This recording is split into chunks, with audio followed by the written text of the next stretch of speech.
As its name suggests, this car is BMW's way of saying happy 30th birthday to the M5, a model whose importance we shouldn't underestimate. For a start, the M5, which originally went on sale in 1984, was the first real super saloon. It used the engine from BMW's M1 supercar and put it in a saloon car body. With 282 horsepower, it could get from 0 to 60 in just 6.5 seconds. Things have of course moved on since then, with each successive generation of M5 becoming more luxurious and more powerful than the last. What we have here is the pinnacle, the car that should best embody what the M5 is about. But what is that? Well, it's the idea that you don't have to compromise in order to have huge performance. So you get a big boot, there's 520 litres of space back there, plus room in the back to comfortably seat 3 adults.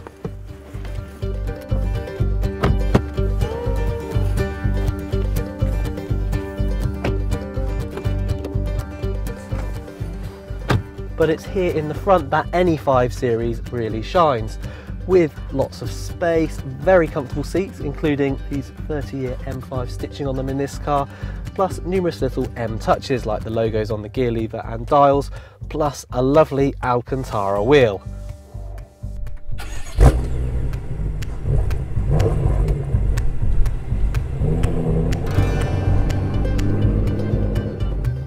Now I have a confession to make here, and that is that when I first drove this new generation of M5 back in 2011, I had my reservations, and that was because as the first turbocharged M5 it had a lot more low down torque than its predecessors, which in turn could make the rear wheel drive chassis feel a bit lively. Because of this, I even questioned whether it would reach the point of needing 4-wheel drive. So what on earth do I make of the M5 now it's got another 40 horsepower, not to mention 15 pound-foot more torque, which takes the total incidentally to 516 pounds-foot? Well, before we get into that, let's just discuss how BMW's engineers found the extra power and also what other things feature on this 30-year special edition model. To answer that first question, the extra power is a result of tweaks to the engine management system combined with more boost pressure for the 4.4 litre V8 2 turbochargers.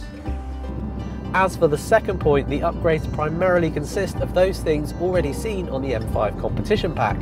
So that's a ride height lowered by 10mm, stiffer springs and dampers, a new more direct steering setup and a reconfigured electronic stability control system.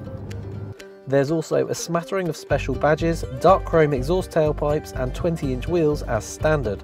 The end result is a very good car, and not only because with the extra power this M5 can get from 0 to 60 in just 3.9 seconds, nor because with the electronic speed limiter taken up it can now hit 190 miles an hour flat out. Rather, it's the sense that the M5 is also quiet enough and comfortable enough and nimble enough to excel on any kind of road.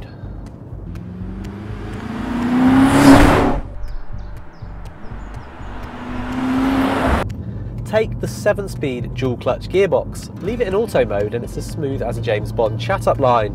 But knock this gear lever over here to put it in manual mode and then up the shift speed using this button, and it's as sharp and as precise as any supercars. God, this thing's fast.